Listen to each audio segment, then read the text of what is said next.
Dulu, ia dikenal sebagai seorang dukun, mencari kuasa dari kegelapan. Hidupnya penuh ketakutan, bayangan, dan ikatan yang tidak pernah membawakan damai. Tapi satu perjumpaan dengan kasih Yesus mengubah segalanya. Ketika ia menyerahkan hidupnya, rantai kegelapan dipatahkan dan ia merasakan terang keselamatan. Dari seorang yang melayani kuasa gelap, kini ia melayani sang terang dunia. Inilah bukti nyata, kuasa Tuhan Yesus lebih besar dari segala kuasa lain, dan siapapun yang percaya kepadanya akan mengalami hidup baru. Dengarkan kesaksian yang disampaikan oleh Pendeta Yusuf Roni berikut ini. Begini, saya ingin cerita sedikit. Saya pelayanannya setelah emeritus lebih banyak ke desa. Menjangkau desa, khususnya di wilayah Jawa Barat. Karena saya besarnya dulu di Bandung, jadi saya kenal wilayah Jawa Barat itu. Sepak terjang saya juga sebagai pemuda organisasi dulu banyak di Bandung, jadi saya kenal. Satu saat saya pergi ke satu desa di pinggir laut di Cianjur, namanya Jayanti. Saya berangkat dari satu kota Ciwidey, ya, berangkat ke sana dan nginap di sana. Nginap, tidak ada penginapan, di rumah penduduk sewa untuk bisa menginap.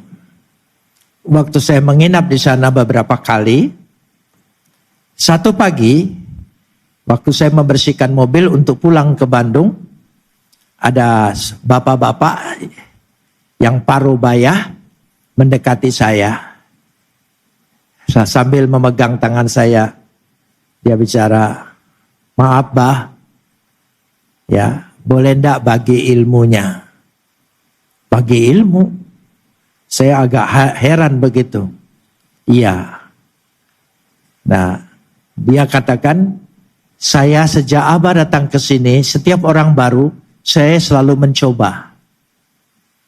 Saya uji dia. Saya coba. Tadi malam saya coba terakhir. Yang mengawal Abah terlalu banyak. Rumah ini seluruh halamannya penuh pasukan. Sampai ke pohon kelapa." Hah? Masa iya? Maaf, saya ini pendeta Protestan yang tidak terlalu menekunin yang penglihatan itu. Ya itu, jadi memang ada kurang baiknya juga saudara. Makanya kita harus hilangkan juga spirit roh Protestan, sedikit-sedikit protes saudara ya. Ya Tuhan itu memberikan. Nah rupanya orang ini dukun terkenal di situ. Ya, masa saya bilang, iya saya tidak bisa masuk. Pasukannya penuh. Karena itu Abah tolonglah, kasihlah ilmunya. Kasih saya satu pasukan saja katanya. Gitu. Apa ilmunya? Ya sudah. Pendek kata bicara, proses situ. Dan akhirnya dia percaya, terima Yesus. Itulah pos pelayanan kami yang terbesar. Sejak itu saya percaya. Memang malaikat Tuhan itu berkemah di sekeliling rumah orang percaya. Gitu. Tapi sayangnya saya baru percaya setelah dukun yang lihat. Itu akibat Protestan tadi saudara ya. Jadi ya bagus ajaran Protestan itu, tapi ya jangan terlalu kita protes. Ada hal-hal yang Tuhan bisa buat mampu di luar kemampuan manusia. Sebab hidup ini ada dimensi lain yang harus kita percaya. Dari situ saya mengimani dan saya percaya. Apapun dunia boleh bicara tentang prediksi-prediksi dunia yang menakutkan. Tapi jangan jadi berita itu.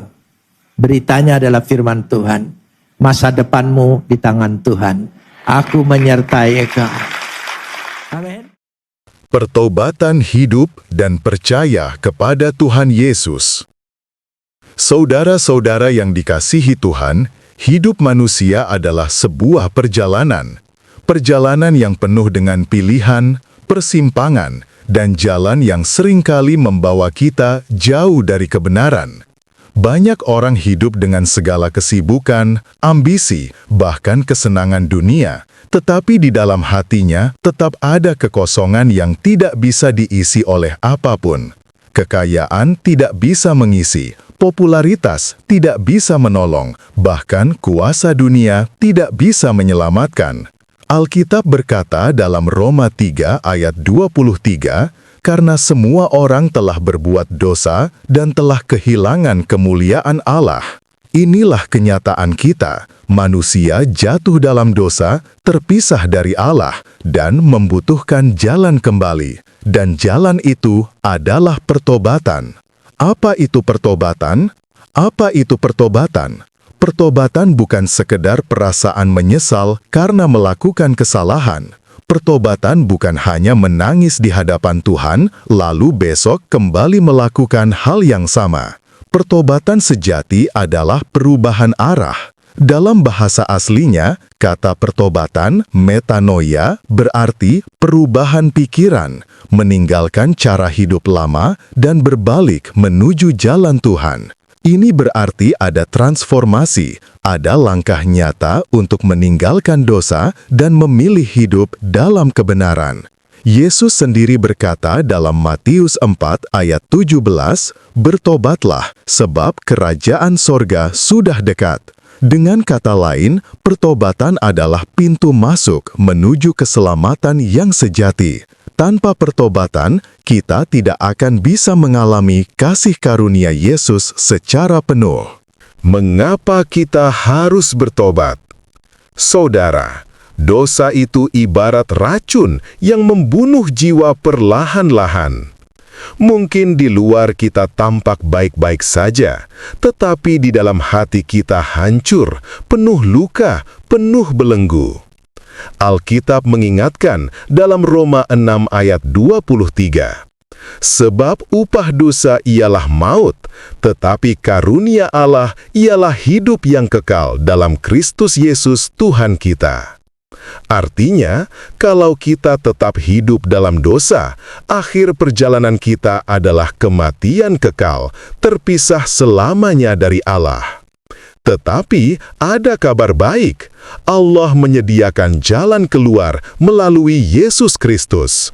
Dialah yang mati di kayu salib untuk menanggung dosa kita, supaya barang siapa yang percaya kepadanya tidak binasa, melainkan beroleh hidup yang kekal. Yohanes 3 ayat 16. Jadi, pertobatan bukan hanya sebuah ajaran. Pertobatan adalah undangan dari Allah untuk menerima kasih karunia-Nya, supaya kita bebas dari hukuman dosa dan hidup dalam keselamatan yang kekal. Banyak orang berpikir, "Aku tidak mungkin berubah. Dosaku terlalu besar, masa laluku terlalu kelam." Tetapi justru disitulah kuasa Yesus dinyatakan. Ada begitu banyak kesaksian. Seorang preman yang keras berubah menjadi hamba Tuhan. Seorang pecandu narkoba yang dipulihkan. Bahkan seorang dukun yang meninggalkan kuasa kegelapan untuk mengikut Kristus. Apa yang membuat semua itu mungkin? Bukan kekuatan manusia, melainkan kuasa kasih Yesus. Dalam 2 Korintus 5 ayat 17 tertulis, "Jadi, siapa yang ada di dalam Kristus, ia adalah ciptaan baru. Yang lama sudah berlalu, sesungguhnya yang baru sudah datang." Pertobatan membawa kita masuk ke dalam identitas baru. Yang dulu penuh dosa, kini diampuni. Yang dulu terikat, kini dilepaskan. Yang dulu tanpa arah, kini berjalan dalam terang dan kebenaran. Pertobatan bukan hanya sekali terjadi, melainkan gaya hidup setiap hari. Setiap hari kita belajar untuk menyangkal diri, memikul salib, dan mengikut Yesus.